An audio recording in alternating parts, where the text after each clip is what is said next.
Could be a lot of things. You go after Dennis Peck and you don't get him, you're dead in the department. Do you know anything about this kid bringing Anabella? And if you do get him, it could be even worse. Richard Gere. Hi, Raymond. Andy Garcia. He's a dirty cop. Internal Affairs. Rated R. Starts Friday, January 12th at theaters everywhere. Hey there, welcome back to another video. This time around, it is my review of the 1990 thriller Internal Affairs. Now, this is one of those films that honestly has fallen under the radar. It's fallen in between the cracks over the years, and it does have some fans. It did moderately okay in the box office when it came out in 1990. It got some good reviews, but it's not really a film that is talked about that much, and I think that's a shame because I think this film is actually really good. I thought it was a great thriller. The thing that helps make it stand out is that it's very cynical and bleak and really does not pull any punches. So in comparison to some other procedural police thrillers of the time and just of the genre period, this is one of the films that really does not shy away from being blunt. It's a very blunt film, and I think that helps the film have a considerable amount of impact. It's directed by Mike Figgis, and I thought overall he did a fantastic job. You can tell this is a director that definitely knows how to maintain a certain kind of tone. The film is very intense. It focuses on a very intense individual in Peck, so it makes sense that the film itself has this very heated, sizzling appearance. It really does have a smoldering look to it, and a big part of that is due to Figgis's direction, the fact that he was able to maintain that intensity, and also because he wasn't afraid to do some unorthodox kind of camera movement at set times. The film is not stagnant by any means when it comes to the direction, and there's some really nice looking shots in this film, and it's a movie that is very dark in nature, and there's a lot of shots in the film that also reflect that as well. The opening of the film I thought was really quite a standout because it's a very different kind of take, different kind of look for a film like this. It was very bleak and mean, and it took place at night, so it just added something even more when it comes to how things just came across on the screen. And it also had kind of a smoky look to it. There was like this haze that was kind of all over the film, and I think that was a nice intentional touch by the director, because it's a very, like I said, it's a very heated film with a lot of heated plot elements and heated arguments and stuff like that. So it made sense that the film had this kind of smoky, smoldering appearance. The script by Henry Bean I thought was also quite good. I thought it was a solid script. Really, the thing that stands out the most about the script to me is its intensity and its edge. This is a very dark, bleak, blunt story. These characters are rough around the edges. They have a lot of imperfections, a lot of flaws. Not only do you have the villain, the antagonist, and Peck, who's this dirty cop, but you also have Garcia's character, who is a man who's trying to make a name for himself in internal affairs. So you have Raymond, who gets closer and closer to the edge, to the point where it's hard to decipher or differentiate between Peck and Raymond, because they both are equally as obsessed, but in different ways. I like the fact that the film, in terms of the script, decided not to hold back and showed Raymond is a very flawed character. He has a moment of weakness where He falls for Peck's schemes. He believes that he fucked his wife and lashes out and retaliates against his wife, believing that all of these mind games were true. And he has a moment of weakness where he actually yells at her and abuses her. And it's a very hard scene to watch because it's very blunt and very real. But I appreciate the fact that the writer included that in there because it made the film stand out. And I think in a good way, because this is a more dramatic film. This is a more intense kind of thriller in the way where it's dealing with a lot of intense emotions and intense feelings and intense things and scenarios. So it's not really one of those thrillers where it's a feel-good thriller. You're not going to feel good by the end of this movie. You're going to feel blunt. It's going to be like you got hit by a shotgun blast. And I think there is a certain place for that, and it works when it works. When it feels like the tone is consistent, when it feels like it's something that the film has earned. And I really do feel this is one of those movies that earns that tone and earns that vibe. I love the way that Peck's character was written. He was captivating. He was compelling. You could see why a lot of people were drawn to him. You could see why he was able to get away with what he had been doing for so long. Because he's a good cop. And like some of Raymond's bosses at Internal Affairs said, who cares if he bends the rules a little bit? He's a good cop. He's one of the best cops on the force. And you could see why people would tend to kind of ignore some of these things that he does because he gets results. As sad as that is, that's the cold hard reality in a lot of different professions, including law enforcement. And I like the fact that the film pointed that out and showed this blurred line of justice. Like, okay, he's supposed to uphold the law, but he's not following the law himself. So how can he justifiably enforce the law if he doesn't follow it in the first place? And I also liked how it showed that Raymond was willing to do the same in order to get him. And it just created an interesting dichotomy, an interesting dynamic between the two. Apparently, Richard Gere and Andy Garcia hated each other. They were at each other's throats for the entire production. It was really bad, but I'm glad they were able to work through it. I'm glad the director was able to get them to work through it because that comes across on screen.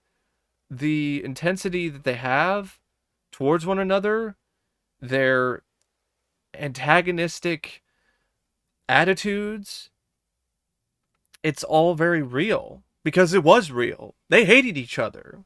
And I like that the director was able to really get that out of his cast. He was able to, let's just say, condense it down and bottle it up and use it to the film's advantage. And I think the script also helped a lot because it had a lot of those moments where these two actors could explode on the screen. And the supporting characters are fine too, but really it's the main focus of the story is this back and forth, this battle between Peck and Raymond. And you have other people that are caught in the crossfire, like Raymond's fiance, or I think it's his wife actually, his wife Kathy, or Raymond's partner Amy, or some of these other characters like Van Stretch, or Heather, Dennis's wife. But really,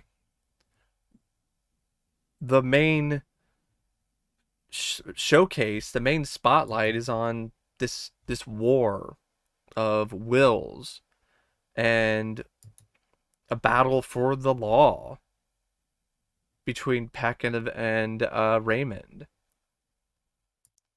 And there are some twists and turns that I didn't necessarily see coming.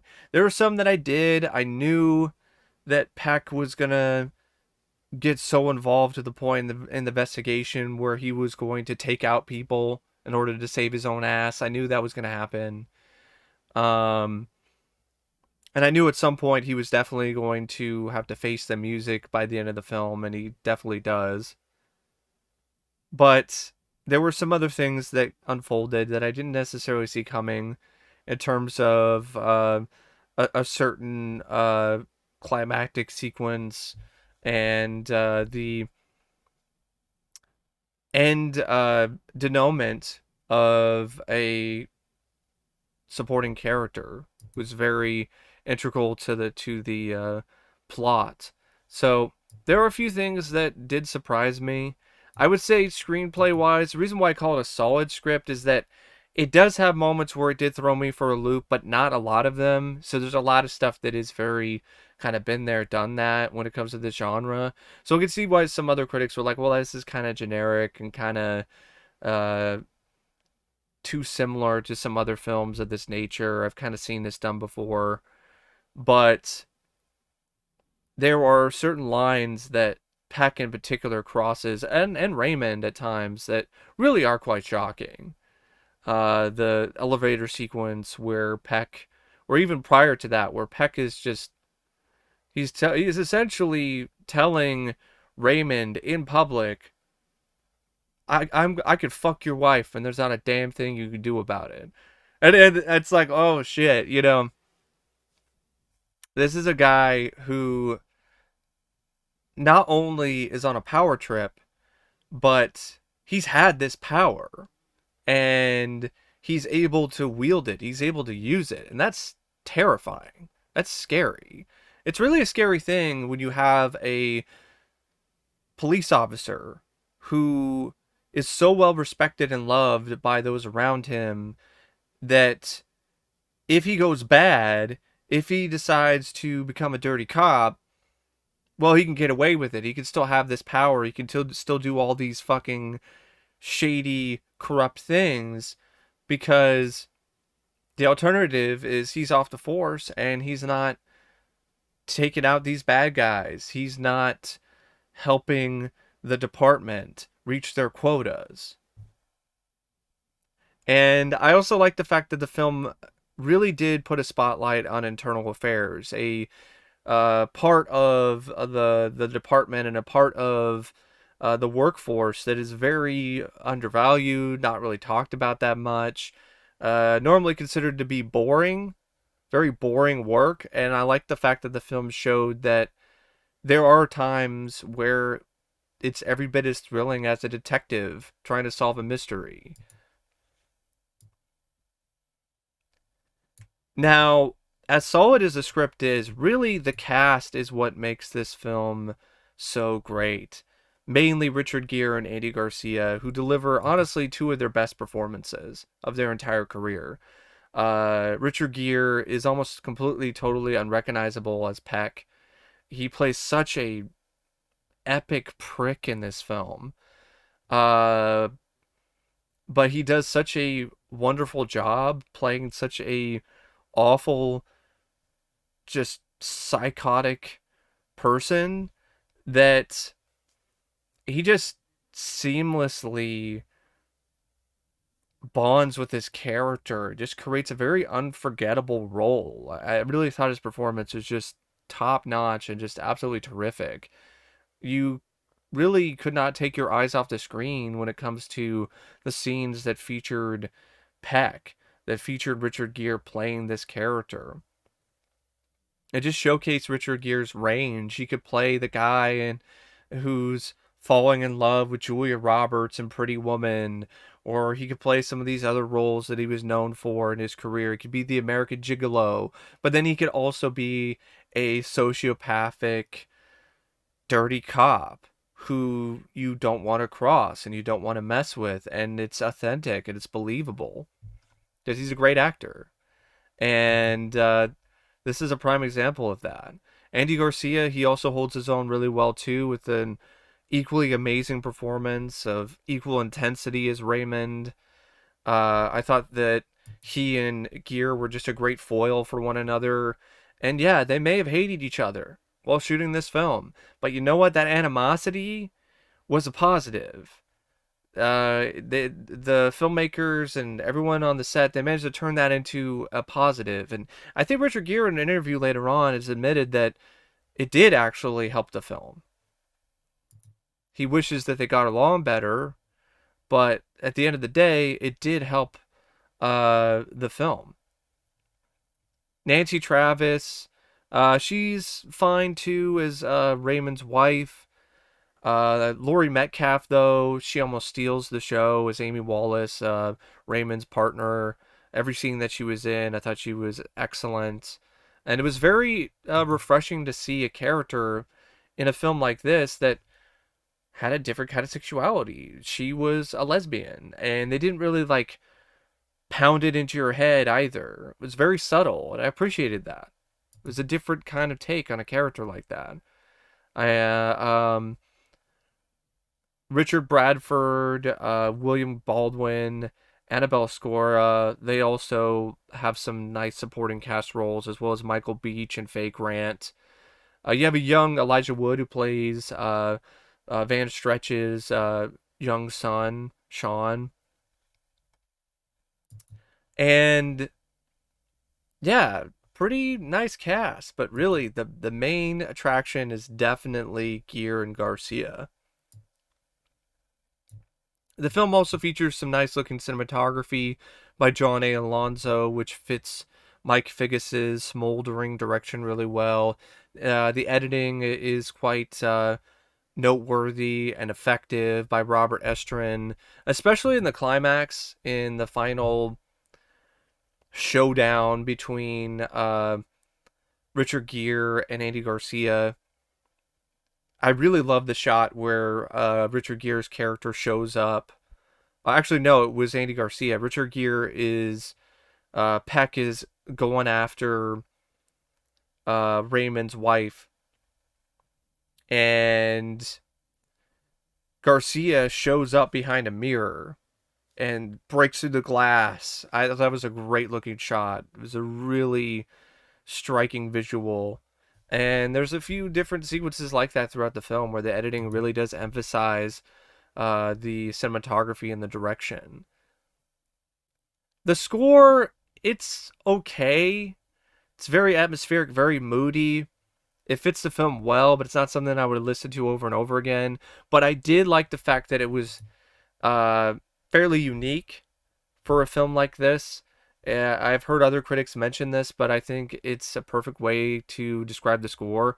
It is very similar to a horror film. It's a very horror-driven kind of score, and I think it works for how unhinged and how genuinely psychotic Peck ultimately became by the end of the film. So it made sense that there's this kind of horror score, because this film always had this kind of overwhelming, not really overwhelming sense of dread, but it had this sense of dread throughout. Like it just permeated throughout the movie. Like you always felt like something was going to go wrong. Something was going to go awry. It's not a huge budget film when it comes to the money that it got in terms of the budget. It was like 15 million, but it was used rather well. And it did get some critical acclaim. I mean, it currently has like an 88% of Rotten Tomatoes. It was included on Roger Ebert's list of his personal best films. But for some reason, it just never really had that long-lasting impact like some of these other thrillers of this era or of this genre have gotten. It's got a bare bones release on home video. And I would say probably the other Internal Affairs, which is a foreign film, which was remade, I think, into The Departed, I think. That's more well recognized than this film is. And I think that's a shame. I think this is a really good thriller with some great central performances by Richard Gere and Andy Garcia. it's a film that I definitely would recommend. If you are into these kind of films, these kind of thrillers, I would definitely recommend checking it out if you haven't already. Anyway, thank you for watching my review of Internal Affairs. And as always, I'll see you later. See ya.